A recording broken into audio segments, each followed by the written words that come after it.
नमस्कार प्यारे बच्चों, कैसे हैं आप सभी। उम्मीद है अच्छे होंगे और मस्त होंगे। बच्चों कल जो है आप लोग पढ़ चुके थे क्या, प्रश्नावली 1.1 1.2 है ना, पढ़ चुके थे। बाकी सेकेंड वाला लेसन रिवीजन करवा दूंगा आप लोगों को। आज जो पढ़ेंगे दो चर के रैखिक समीकरण पढ़ेंगे। क्या पढ़ेंगे आज? दो चर के रैखिक समीकरण। ठीक है, दो चर के रैखिक समीकरण में जैसे आपका दो चर के रैखिक समीकरण जो है आपका लेसन जो है थर्ड है, और तीसरे लेसन का फिलहाल अभी परिचय है। परिचय के बाद में आपका 3.1 3.2 3.3 ये सारे लेसन, और खास तौर पे जो बोर्ड एग्जाम में मोस्ट इंपोर्टेंट क्वेश्चन पूछे जाते हैं वो सारे प्रश्न जो है आप सभी को बताया जाएगा। ठीक है, बात सुन आ रही है? ठीक है, तो देखिए, तो अब दो चर के रैखिक समीकरण युग्म, और रैखिक समीकरण युग्म का मूल रूप क्या होता है तो मैं यहां पे दिखा देता हूं बच्चों। ax plus by plus c बराबर 0। तो इस तरह से दो चर के रैखिक समीकरण का मूल रूप ax plus by plus c बराबर 0। ठीक है, ये आपका समीकरण का मूल रूप है। दो चर कैसे होंगे देखो, जहां पर a और b, यहां पर मैं आपको बता दूं, सबसे फर्स्ट हेडिंग यही दे देता हूं मैं। दो चर के रैखिक समीकरण। ठीक है, रैखिक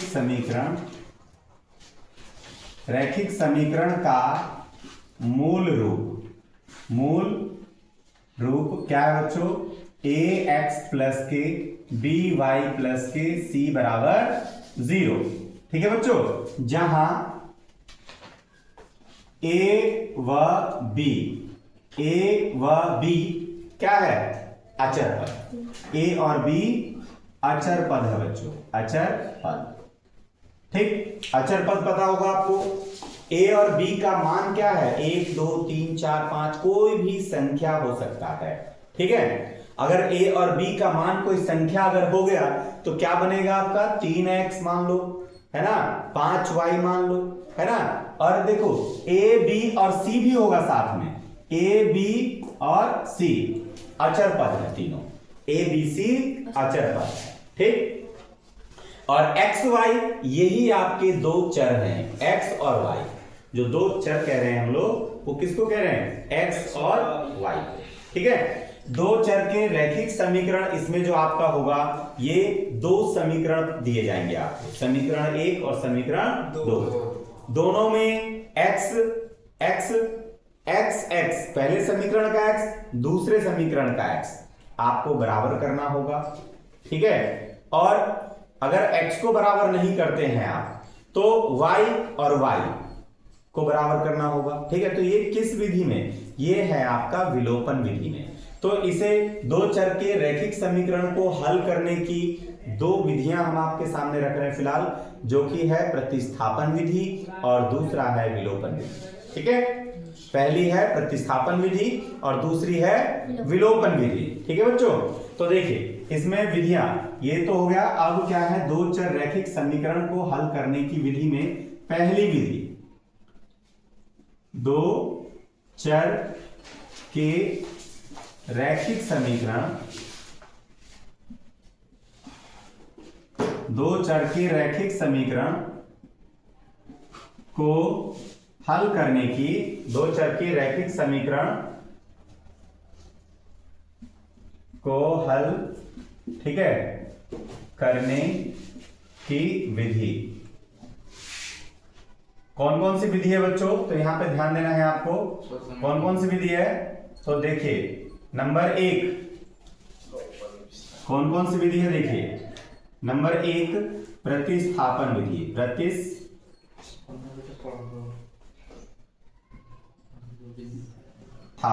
ठीक है, प्रतिस्थापन विधि।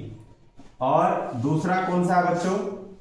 ये है प्रतिस्थापन विधि, और दूसरा कौन सा है? विलोपन विधि।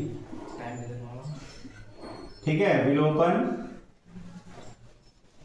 विलोपन विधि, प्रतिस्थापन विधि, दूसरा विलोपन विधि, तीसरा बच्चों ब्रिज गुणनखंड विधि।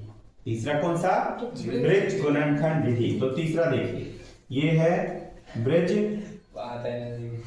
गुणनखंड विधि, ठीक है। उसके बाद में और भी है इसमें, जैसे आव्यूह मैट्रिक्स विधि, लेकिन वो आपको नहीं पढ़ना है, ठीक है। और जहां तक है ब्रिज गुणनखंड विधि भी आपके सिलेबस से जो है हटा दिया गया है ना, कोविड टाइम में हटा दिया गया था। और देखेंगे अभी होगा तो क्या नाम है, नए नए सिलेबस है बच्चों, है ना, तो उसमें ये विधि भी आपको बहुत ईजी है करना, है ना।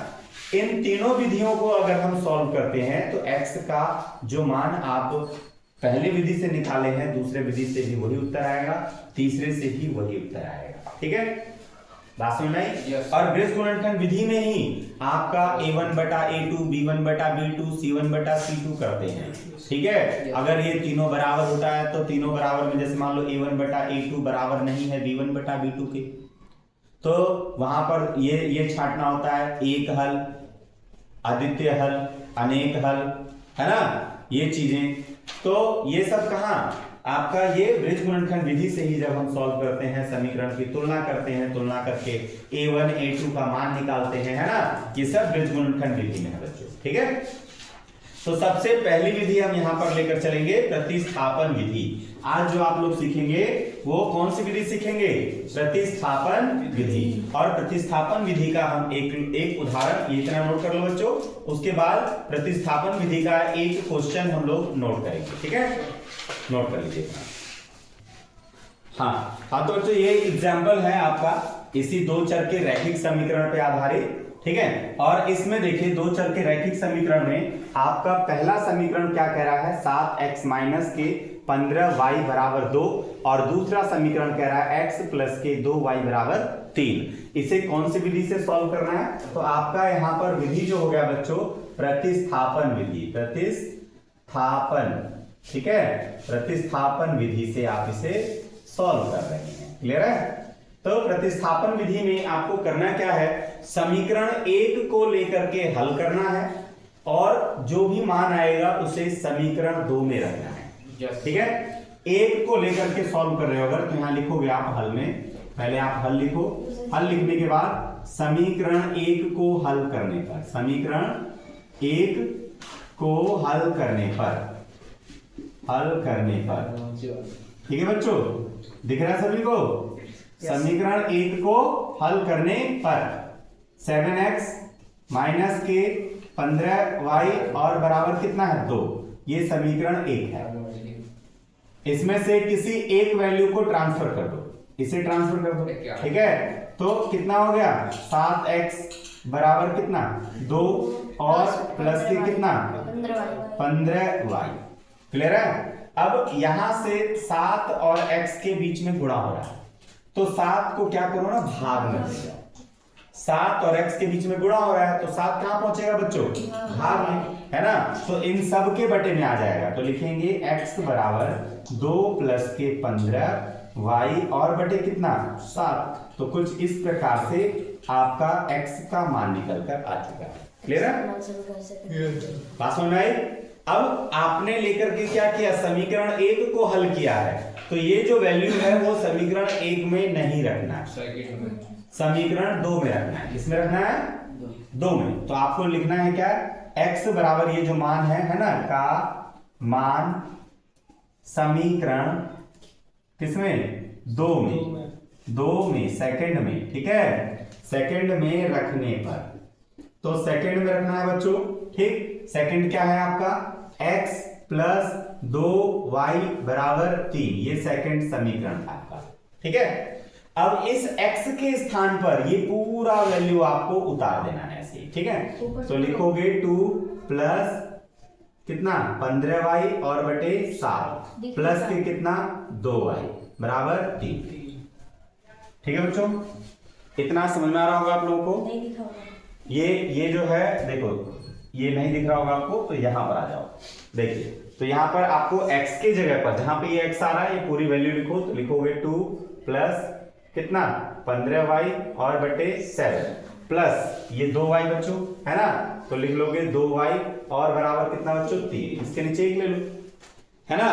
7 और 1 का लसन लोगे 7 और 1 का एलसीएम लोगे तो कितना होगा 7। तो ये 7 की गुणा कर दोगे इसमें, है ना, 7 दूनी 14। तो लिखोगे 2 प्लस के 15 y और प्लस के 7 दूनी 14y और बटे 7 एकम 7, ठीक है, बराबर कितना बच्चों 3। इसके नीचे 1 ले लो। अब क्रॉस मल्टीप्लाई, इस 7 की गुणा कर देनी है आपको 3 में, और 1 का गुणा करोगे तो ये सब वही आएगा, है ना। और एक चीज और देखो, ये 15y ये 14y, इन दोनों को जोड़ देंगे क्योंकि ये सेम है, ये भी y है ये भी y है ना। एक जैसे जो अचर पद होते हैं उनको जोड़ देते हैं, ठीक है। तो ये भी y ये भी y, 15 और 14 कितना हो गया 29। तो यहाँ पे लिखेंगे 2 प्लस के 29y बराबर 7 दिया 21। इस 2 को उठा करके इधर ले लो, ठीक है। जब इस 2 जो इधर प्लस का है इधर जाकर किसका हो जाएगा माइनस का, है ना। तो 29y बराबर 21 माइनस के 2, घटा लो 21 में से 2 गए, है ना, तो कितना बच गया 19। 29y बराबर 19। अब 29 और y के बीच में गुणा का चिन्ह है, गुणा में है ये, जो 29 है y के साथ गुणा में है, तो कहां पहुंचेगा भाग में। तो लिखोगे y बराबर 19 बटे 29। इस तरह से आपका x का मान निकल कर आ गया, सॉरी y का मान निकल कर आ गया है। समझे बच्चों, इतनी सी बात समझ में आ रही है, ठीक है।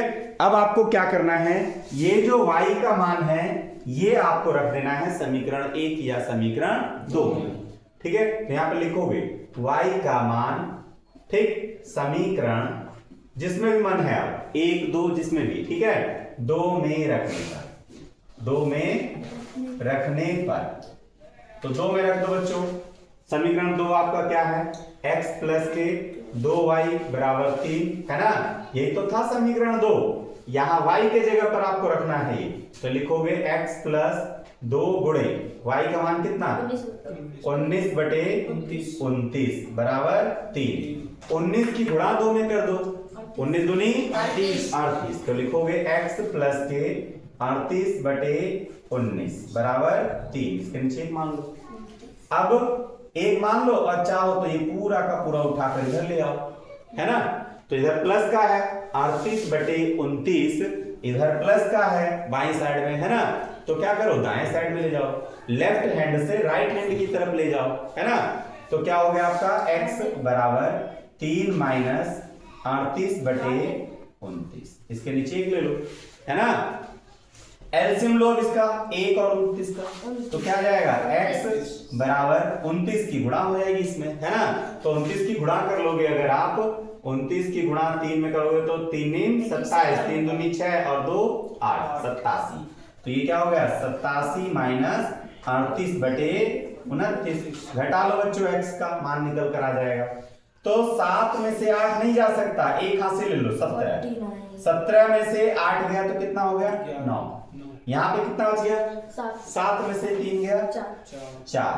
तो 49 बटे 29 x का मान निकल कर आ जाएगा, ठीक है। तो आपने देखा यहां पर दोनों समीकरण को हम लोग प्रतिस्थापन विधि से हल किए हैं। प्रतिस्थापन विधि का मतलब क्या होता है, x के मान या y के मान को प्रतिस्थापित करो, साइड एक साइड से दूसरी साइड भेजो, ठीक है, प्रतिस्थापित करो। बात समझ में आया, तो इस तरह से निकालोगे। सबको समझ में आ गया? तो इसे उतार, तो इसी चैप्टर का दो चर वाले रैखिक समीकरण, ठीक है, वाले चैप्टर का जो है लेसन नंबर 3 का ये उदाहरण नंबर 2 है बच्चों। उदाहरण नंबर 2 में आप देखेंगे प्रतिस्थापन विधि से ही इसको हम सॉल्व करेंगे, है ना। और प्रतिस्थापन विधि से पहले क्या करना है, इसका समीकरण बनाएंगे। 2 समीकरण बनाने हैं आपको, और 2 समीकरण बनाने के बाद आपको विधि लगा देनी है प्रतिस्थापन, और फिर हम उसको सॉल्व करेंगे, ठीक है। तो ये क्वेश्चन इस टाइप का दिया हुआ है, जैसे लिखा हुआ है, आफताब अपनी पुत्री से कहता है कि 7 वर्ष पूर्व मैं तुमसे 7 वर्ष पहले, अब से 7 वर्ष पहले, ठीक है, अब से 7 वर्ष पहले यानी 7 वर्ष पूर्व मैं तुमसे 7 गुनी आयु का था, ठीक है, 7 गुनी आयु का था। अब से 3 वर्ष बाद, अब से 3 वर्ष बाद, मान लो 2025 चल रही है तो 3 वर्ष बाद 2028 आ जाएगा, है ना। तो अब से 3 वर्ष बाद मैं तुमसे केवल 3 गुनी आयु का रहूंगा, 3 गुनी आयु का रहूंगा, ठीक है, रह जाऊंगा। तो अफ्ताब और उसकी पुत्री की वर्तमान आयु ज्ञात करना है आप लोग को, ठीक है। तो यहाँ पर हल मैं दिखा रहा हूं बच्चों, और इसमें क्या करना है जरा गौर से देखिए। यहाँ पर बहुत ही अच्छा प्रश्न है और पेपर में आते हैं बच्चों इस टाइप के प्रश्न, ठीक है, बोर्ड एग्जाम में पूछ लिए जाते हैं। तो यहाँ देखो, अब रेड भी चमकेगा, है ना पेपर, हाँ, बोर्ड एग्जाम में बच्चों पेपर निकलवा कर, अगर किसी के पास बोर्ड एग्जाम का पेपर पड़ा हो तो लेकर आना संडे में, ठीक है, और उसको सॉल्व करवाऊंगा। 25 तारीख की छुट्टी रहेगी आप सबकी। बोर्ड एग्जाम कितने का, सब 18 को बता रहे हैं। हाँ, वो डेट अभी चेंज हो सकती है, ये अगर नवंबर खत्म हो जाए अगर मान लो, और अगर डेट नहीं बदलती है तो समझ जाना वही डेट रहेगा, वरना कोई बात नहीं बच्चों, ऐसे चलता है, वो उसका कोई इशू नहीं है, ठीक है। तो अगर मान लो ये सब नॉलेज ही है, आप लोगों को भी पता चले कम से कम। अगर ये पूरा नवंबर खत्म हो जाता है और जो डेट दिया गया है आपका, कौन सा डेट है, 18 फरवरी से ना, 18 फरवरी से अगर आप लोगों का एग्जाम है अगर स्टार्ट, और पूरा नवंबर खत्म होने के बाद अगर डेट चेंज नहीं होती है तो ये फैक्ट मान लेना कि आपका उसी डेट में होना है, ठीक है, बात सुन रही है। और 18 फरवरी से अगर एग्जाम है आपका तो अभी से ही हिंदी का एक एक सब्जेक्ट जो आप क्लोज कर सकते हो घर पे करना चालू कर दो, ठीक है, 10th क्लास खास तौर पे आपको बता रहा हूं। और जितनी भी चीजें अभी तक कर रहे थे, जैसे फ्री फायर खेल रहे थे, है ना, और दांत बाहर निकाल करके रिकॉर्डिंग भी हो रही थी तुम्हारी, मालूम है मुझे, और सुबेश भी था। रिकॉर्डिंग कौन किया था वैसे? झुमकी कर रही थी रिकॉर्डिंग, अच्छा चलो ठीक है। अब ये देखो बच्चों का कितना मतलब खुश कितना था कि रिकॉर्डिंग कर रही है, कर ले जा ऐसे दांत दिखा रहे थे, हैं? चलो कोई बात नहीं, खेलो, मस्ती भी करो, पढ़ाई भी करो, है ना, पढ़ाई भी करो, देखो जब मस्ती करोगे थोड़ा सा खेलोगे तो माइंड फ्रेश रहेगा, है ना। और बाकी अब लेकिन अब पूरा का पूरा ध्यान दे दो पढ़ाई पर, सही है। अगर अच्छे नंबर चाहिए तो, जिसके नंबर कम हैं आने वाले टाइम में जो वैकेंसी आएगी बच्चों, वो रहेगा किस पर, आपका मेरिट लिस्ट पे भर्ती ली जाएगी। चाहे कोई सी भी वैकेंसी गवर्नमेंट अगर निकालेगा तो उसकी अगर परसेंटेज अच्छा है उसी बच्चों को सिलेक्ट किया जाएगा। जो बच्चे डल हैं, नंबर कम आए हुए हैं, उसको नहीं लेगा, क्योंकि वहां पर कैसे बिल्कुल भूसकोल बच्चा अगर ले लेगा तो काम ही नहीं करेगा ना वहां, है नहीं है। तो ऐसे बच्चे बिल्कुल भी रिजेक्ट करते हुए निकलेंगे, वो जो बच्चे भूसकोल, और नंबर पे खास तौर पे सिलेक्शन रहेगा। भले ही कंपटीशन रहेगी आपकी, कंपटीशन फाइट तो करना ही करना है, लेकिन डिपेंड करता है आपका नंबर भी, समझ रहे। जैसे बीएड वगैरह भी करोगे अगर आप, तो बीएड के लिए ग्रेजुएशन में आपके 50% होने चाहिए। अगर 50% नहीं है तो आप बीएड नहीं कर सकते, क्योंकि आप जनरल कोटे में, SC ST वालों के लिए छूट होता है, ठीक है। ठीक है, तो ये देखिए इस वाले में आपको क्या करना है, मान लेना है। देखो बोल रहा है कि आफ्ताब और उसकी पुत्री की वर्तमान आयु ज्ञात कीजिए, तो वर्तमान आयु ज्ञात करना है, तो यही आपको मान लेना है। तो माना, ठीक है, किसकी, आफ्ताब की, आफ्ताब की कौन सी आयु, वर्तमान आयु। तो यहां लिख लोगे बच्चों वर्तमान आयु बराबर बच्चों x, और आयु का जो यूनिट होता है वर्ष, ठीक है, x वर्ष। माना आफ्ताब की वर्तमान आयु x वर्ष, सुना है। अब उसकी पुत्री है, तो यहां पर पुत्री की, यहां पे लिख लोगे पुत्री की वर्तमान आयु बराबर क्या हो जाएगा, y वर्ष, ठीक है। पहली शर्त क्या कह रहा है इसमें, पहली शर्त क्या कह रहा है, सुनो पहली शर्त क्या कह रहा है, पहली शर्त को देखो। आफ्ताब अपनी पुत्री से कहता है, यहां से स्टार्ट हो गया आपका शर्त, 7 वर्ष पूर्व, पूर्व कहे तो घटा दो, पूर्व कहे तो घटा दो, तो आफ्ताब की आयु और उसकी पुत्री की आयु। अब 7 वर्ष पूर्व कह रहा है तो 7 वर्ष पहले चले जाओ दोनों में, तो 7 वर्ष पहले चले गए बच्चों। अब 7 वर्ष पूर्व मैं तुमसे, देखो तुमसे 7 गुनी आयु का था, तो इससे 7 गुनी आयु का था। समझे? Yes sir.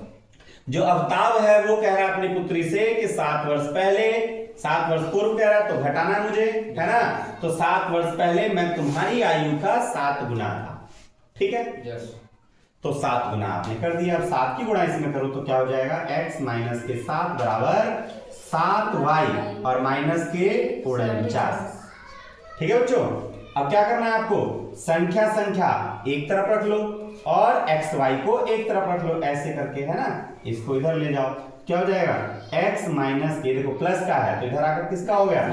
माइनस के 7y बराबर कितना? ये 7 को उधर ले जाओ तो माइनस के 49 और प्लस के 7। क्लियर है? यहां से क्या करोगे बच्चों? x माइनस के 7y बराबर माइनस के 42। समीकरण फर्स्ट। समीकरण कौन सा हो गया? ये फर्स्ट। यहां से अब आपका लगेगा शर्त सेकंड। कौन सा? सेकंड शर्त। दूसरी शर्त इसकी क्या है? तो पूर्ण विराम के बाद। दिख रहा है क्या लिखा हुआ है? अब से 3 वर्ष बाद। 3 वर्ष बाद कहे तो जोड़ दो। क्यों? मान लो अभी 25 वर्ष है, 3 वर्ष बाद 28 हो जाएगा। अभी 25 चल रहा है ना, 2025, अब 3 वर्ष जोड़ोगे तो 2028, तो जोड़ना है यहाँ पर। तो 3 वर्ष बाद, तो यहाँ पे कर दोगे x प्लस के 3 बराबर y प्लस के 3। 3 वर्ष बाद में दोनों में 3 3 जोड़ देना है। बोल रहा है 3 वर्ष बाद मैं तुमसे केवल 3 गुनी आयु का रहूंगा। मैं तुमसे, तो ये देखो, ये मैं हो गया और ये तुमसे। ठीक है? 3 गुनी आयु का रहूंगा, मतलब 3 का गुणा कर देना है। ठीक है? अब क्या हो जाएगा आपका? x प्लस के 3 और बराबर 3 की गुणा करो तो 3y और प्लस के 3 किया 9। ठीक है? एक्स वाई को एक तरफ ले जाओ बच्चों और संख्या संख्या को एक साइड। क्या हो जाएगा? x और माइनस के 3y और बराबर 9 माइनस के 3। है कि नहीं बच्चों? 9 में से 3 को घटा लो तो क्या हो जाएगा? x माइनस के 3y बराबर के 6। समीकरण सेकंड। ठीक है? अब यहां से आपका दोनों समीकरण बन चुका है, समीकरण 1, समीकरण 2। अब आपको लिखना है कि समीकरण 1 को हल करने पर या समीकरण 2 को हल करने पर, यहीं से आपको लिख लेना है। ठीक है? तो आपको मैं बता दूं, कर लो अपने मन से। समीकरण मान लो 2 को हल करने पर, समीकरण 2 को हल करने पर कौन सी विधि से कर रहे हैं बच्चों? प्रतिस्थापन विधि से। अगर यही समीकरण विधि होता तो डायरेक्ट रख करके x x जो है काट देते, क्योंकि यहाँ भी x है वहां भी x बराबर है। Yes sir. तो समीकरण विधि बड़ी इजी लगती है ना आप लोगों को? यस। चलो, तो ये तो हल करने पर, तो हल करो तो इसमें से इसको वापस इधर ट्रांसफर करो तो क्या हो जाएगा? x बराबर 6 प्लस 3y। देखो 3y को जो माइनस का था इधर, वो इधर हमने भेज दिया। ठीक है? क्यों? क्योंकि समीकरण 2 को हल कर रहे हैं। ठीक है? अब ये जो मान है हमें किस समीकरण में रखना है? फर्स्ट में। सेकंड में नहीं रखना, क्योंकि सेकंड को लेकर के हल कर रहे हैं। यही ध्यान देना है आपको यहाँ पर। ठीक है? ठीक है? समझ में आ रहा है सिद्धराज? तुम्हारी कमेंट बहुत आई है, 10 के 10 कमेंट में वही लिखे हो, सिद्धराज सिद्धराज सिद्धराज। ये तेरी गलत बात है, समझे? ठीक है? तो अब क्या करना है? अब इस मान को, ठीक है, का मान समीकरण किस में रखना है? फर्स्ट में। फर्स्ट में रखने पर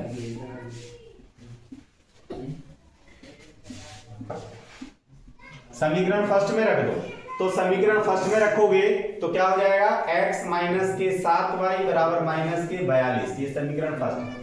x के जगह पर आपको रखना है ये पूरा, तो रखोगे 6 प्लस के कितना है बच्चों? 3y, है ना? और माइनस का कितना है ये? 7y। वर्ष देखो, x के जगह पर हमने इतना रख दिया ये वैल्यू पूरा। ठीक है? माइनस के 7y और बराबर कितना है? माइनस के 42। ठीक है? ठीक है बच्चों? दिख रहा है? नहीं दिख रहा है। चलो कोई बात नहीं, तो मैं आगे अभी करवाऊंगा। ये नीचे और दिख सकता है यहाँ पर? यस। हाँ, और दिख सकता है ना नीचे? 2 लाइन तक। मुझे जो है वो करना पड़ेगा इसका, लग रहा है फिलहाल में। चलो कोई नहीं, देखो यहाँ पर एक लाइन और आ जाएगा। तो ये आपका यहां रखना है ना, तो क्या हो जाएगा आपका, देखो 6 प्लस 3y और बराबर माइनस के 42। ठीक है, 3y और कुछ रह गया बच्चों, वहां पर माइनस का रह गया ना, माइनस के 7y और बराबर माइनस के 42। ये ना देखो x के स्थान पर ये पूरा वैल्यू रख दिए और माइनस का ही। अब इसको घटाओ जरा सा, तो देखो 7 में से 3 गया तो कितना बचा, 6 माइनस के 4, ये 6 तो ऐसे रहेगा ना, 4y बराबर माइनस के 42। 6 को उठाकर उधर ले जाओ तो इधर प्लस का है, तो उधर जाकर किसका हो जाएगा, माइनस का। तो लिखेंगे माइनस के 4y बराबर माइनस के 42 और माइनस के 6 कितना हो गया, 48 माइनस के 48 माइनस के 48। तो लिखोगे क्या, माइनस के 4y बराबर माइनस के 48। माइनस से माइनस खत्म, और ये जो 4 है बच्चों देखो, ये माइनस से माइनस खत्म हो गया, ठीक है, ये कट गया, तो ये क्या हो जाएगा, y बराबर 48/4, काट डालो इसे कितनी बार में, 12 बार में, तो y का मान निकल कर आ गया 12। ये ऊपर लिखो y का मान 48/4। ठीक है बच्चों, तो ये बात समझ में आ गई। यहां पर ध्यान दीजिए, देखिए तो यहां देखिए ये y का मान जो आ गया है आपका 48/4 है ना, काट दो 12 बार, तो y का मान कितना आ गया, 12। अब ये मान आपको रख देना है समीकरण 1 या 2 में रखने पर, ठीक है, 2 में रखने पर, 2 में रखने पर, 2 में रख दो, समीकरण 2 में रख दो। समीकरण 2 क्या कह रहा है, ये है ना समीकरण 2, तो x माइनस के 3y बराबर 6, कहां पर रखना है आपको, y की जगह पर, तो x माइनस के 3 गुणे y का मान कितना बच्चों, 12 बराबर 6 है ना, 12 किया 36, x माइनस के 36 बराबर 6, 36 को ट्रांसफर करो तो x बराबर के 6 और प्लस के कितना हो गया 36, इधर माइनस का था, यस सर, इधर आकर किसका हो गया, प्लस प्लस का, ठीक है, तो ये कितना हो गया, x बराबर 42 इसका आंसर है।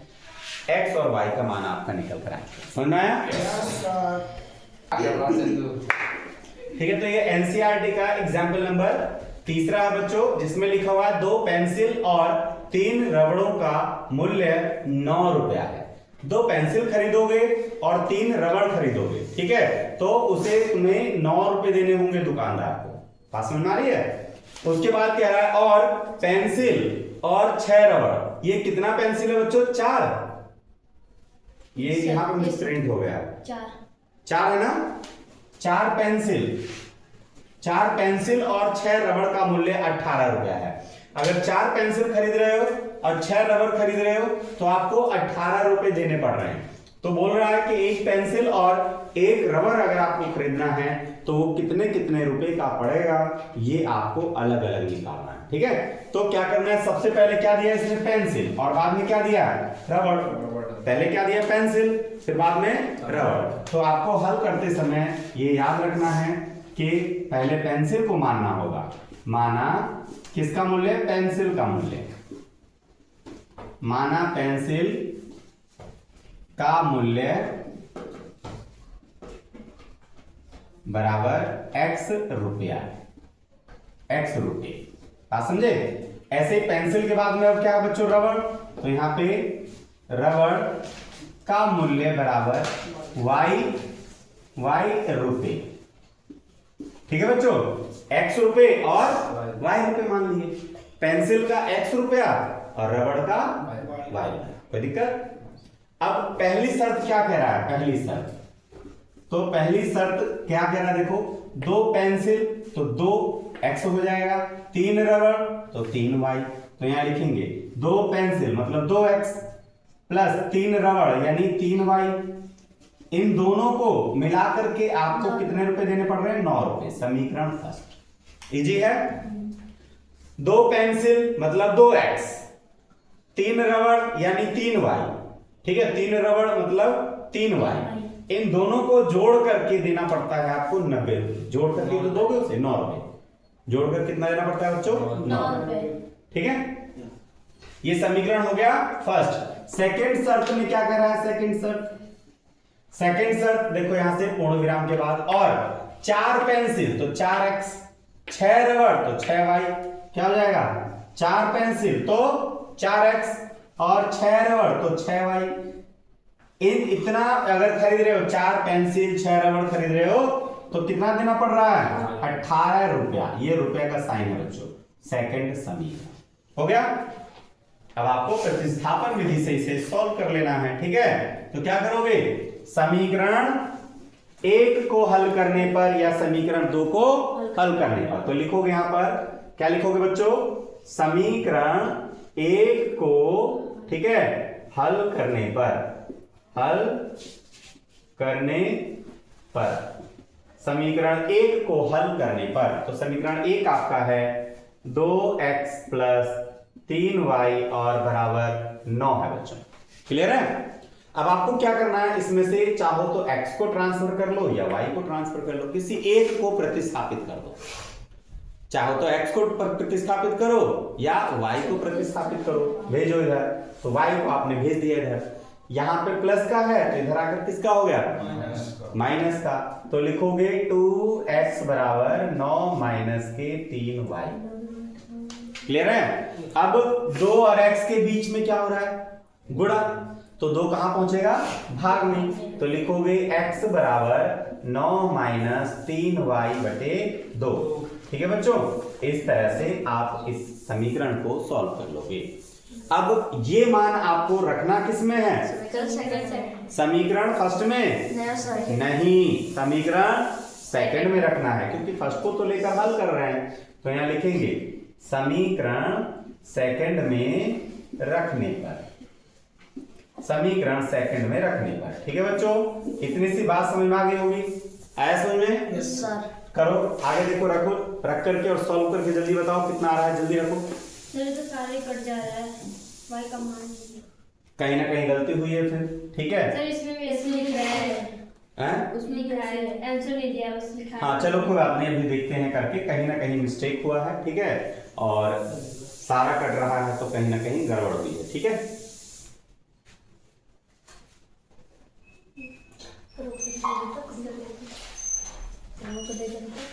हाँ कोई बात नहीं, 18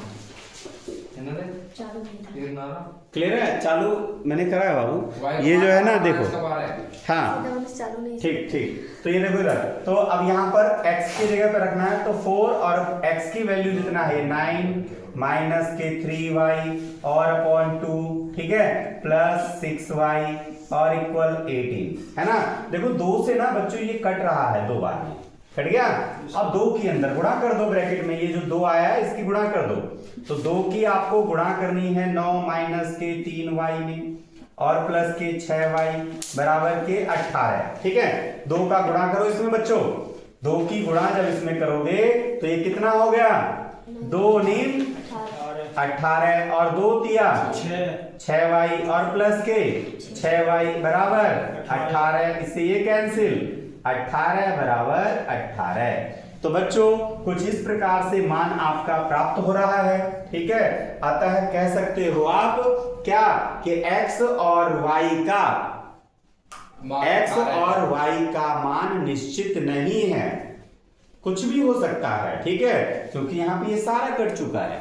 तो यहाँ पे कहना है आपको, अतः x व y के मान अपरिमित रूप से, ठीक है, किस रूप से, अपरिमित रूप से अनेक होंगे। कितने होंगे, अनेक, बहुत, मतलब कुछ भी हो सकता है, x y का मान कुछ भी हो सकता है, क्योंकि यहाँ पर सारा कट गया ना आपका। तो कहोगे x और y के मान भिन्न भिन्न हो सकते हैं, क्या हो सकते हैं, भिन्न और भिन्न हो सकते हैं, भिन्न भिन्न हो सकते हैं, ठीक है। अतः क्या चीज, समीकरण 1 व समीकरण 2 का, ठीक है, समीकरण 1 व समीकरण 2 का क्या होगा, अनेक हल होंगे, अनेक हल होंगे। बस बच्चों यहीं पर इसका आंसर है, क्लियर है। Yes. ये आपका आंसर। अपरिमित रूप से भाई इसके मान अलग अलग होंगे तो आपका क्या होगा, अनेक हल होंगे। समझ में आया? ठीक है प्यारे बच्चों, आज की क्लास इतना ही, और बाकी जो है वो मैं कल नेक्स्ट अगले वीडियो में आप लोगों को 3.1, 3.2 और 3. जो भी बच्चे पूछे हैं वो सारा करवाकर, और इंपॉर्टेंट क्वेश्चन खास तौर पे आप लोगों को करवाया जाएगा यहाँ पर, जो बोर्ड एग्जाम में पूछे जाएंगे। ठीक है बच्चों, ठीक, ओके, नमस्ते।